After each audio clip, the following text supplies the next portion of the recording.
রহমানির রহিম। উপস্থিত সাংবাদিকবৃন্দ, আগত মরিয়ম ইউনিয়ন বিএনপির নেতৃবৃন্দ এবং অন্যান্য ইউনিয়নের নেতৃবৃন্দ, আসসালামু আলাইকুম রহমতুল্লাহ। সবাইকে আমি আমার মরিয়ম ইউনিয়ন বিএনপির পক্ষ থেকে আন্তরিক শুভেচ্ছা ও অভিবাদন জানাচ্ছি। আমাদের চট্টগ্রামের প্রাণ রাঙ্গুনিয়ার হুম্মাম রাঙ্গুনিয়ার এমপি হিসেবে নির্বাচিত হয়েছেন জনগণের বিপুল ভোটে।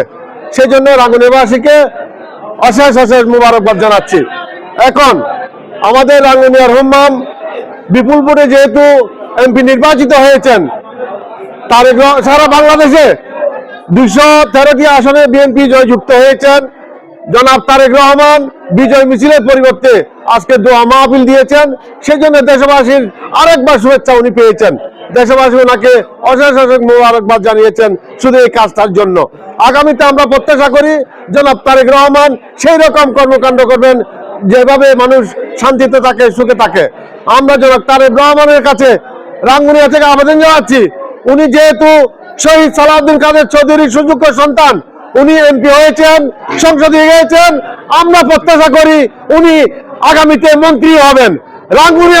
রাঙ্গুনিয়াবাসীর পক্ষ থেকে জনাব তারেক রহমানকে আবেদন জানাই উনি যেন আমাদের জনাব হুম্মাম কাদের চৌধুরীকে মন্ত্রী পরিষদে স্থান দেন এবং রাঙ্গুনিয়াবাসীকে গর্ব করেন।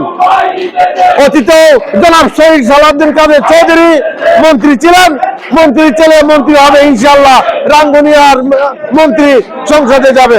সবাইকে আবারও ধন্যবাদ জানিয়ে আগামীতে রাঙ্গুনিয়াবাসী ঐক্যবদ্ধ থাকবে, রাঙ্গুনিয়াবাসী তাদের শিশুর পক্ষে ঐক্যবদ্ধ আছে, ঐক্যবদ্ধ থাকবে। আমরা হুম্মাম কাদের নেতৃত্বে রাঙ্গুনিয়াকে আমরা গড়ে তুলবো ইনশাআল্লাহ।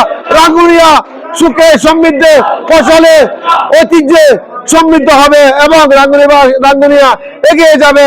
চট্টগ্রামের মধ্যে এবং বাংলাদেশের মধ্যে রাঙ্গুনিয়া একটি ঐতিহ্যবাহী থানা হিসেবে, উপজেলা হিসেবে পরিগণিত হবে ইনশাআল্লাহ।